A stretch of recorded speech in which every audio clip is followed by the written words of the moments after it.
પ્રણામ મિત્રો.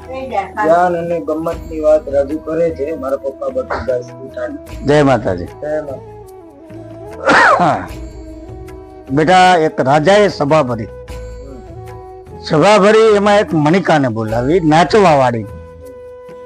હવે એ સભાની અંદર એટલા બધા મસ્કુલ ને રાજા એટલો બધો દાતાર અને દિલદાર માણા કે અવારનવાર આવા પ્રોગ્રામ કર્યા કરે. એટલે એનો સ્વભાવ એવો હતો કે કોઈ માણસ મારે આંગણે આવે તો 2-5 રૂપિયા કમાય, નાચવા વાળી કમાય, વગાડવા વાળા કમાય, એવો એનો સ્વભાવ કે કોઈની રોજી રોટી હાલે. તો એ નાચવા વાળીને બોલાવીને એ નાચતી હતી અને રાજા બધા સભા ભરીને બેઠા હતા. એમાં રાજાને જોઈને એ નાચવા વાળી અંદર અંદર હસતી હતી.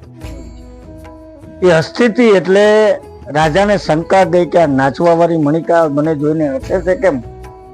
પણ એ હસતી હતી એનું કારણ એ હતું બેટા કે એ રાજા છે ને કદરૂપા બહુ હતા.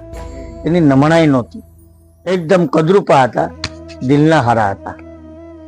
એ નાચવા વાળીને જોઈને રાજાએ એવી કલ્પના કરી કે આ કેમ હસે છે. તો જ્યારે એનું નાચવાનું પૂરું થાય છે એટલે એ કહે છે, મણિકા બેટા તું આવજે, તારું કામ છે. એટલે રાજા તો રાજા હોય, મણિકા બીતી હતી નાચવા વાળી કે મને શું કહેશે રાજા. એટલે રાજાએ એવું કીધું કે બેટા તું મારી દીકરી છો, બેટા તું અહીંયા આવ. અને તું શું કામ હસતી હતી મને કહે. તો કે હું રાજા ન કહી શકું. તો કે બેટા મેં તને દીકરી કીધી છે, તારે મને કહેવું પડે, તને દાંત છે ના આવતા હતા. તો કે રાજા હાથું કહી દઉં? તો કે હા બેટા કહી દે. કે રાજા તમે એટલા બધા કદરૂપા છો કે તમને જોઈને હસવું આવે છે. અચ્છા બેટા, એટલે હસતી હતી. પછી મણિકા એને એમ કે છે કે રાજા તમે જયારે આ રૂપ વેચાતું હતું ત્યારે ક્યાં ગયા હતા?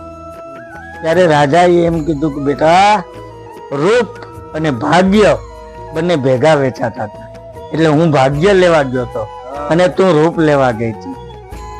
એટલે કહેવાનો મતલબ ભાગ્ય છે ને, તો રૂપ તો હોય કે ન હોય, ભાગ્ય સારા હોવા જોઈએ. તો મિત્રો વાતનું તાત્પર્ય એ છે સાહેબ કે રૂપાળા તો ગધેડા પણ હોય છે પણ એનામાં ગુણ નથી હોતા.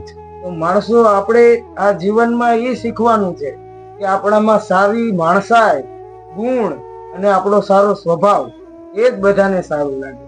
જય માતા. જય માતા. તો લાઈક, શેર એન્ડ સબસ્ક્રાઇબ.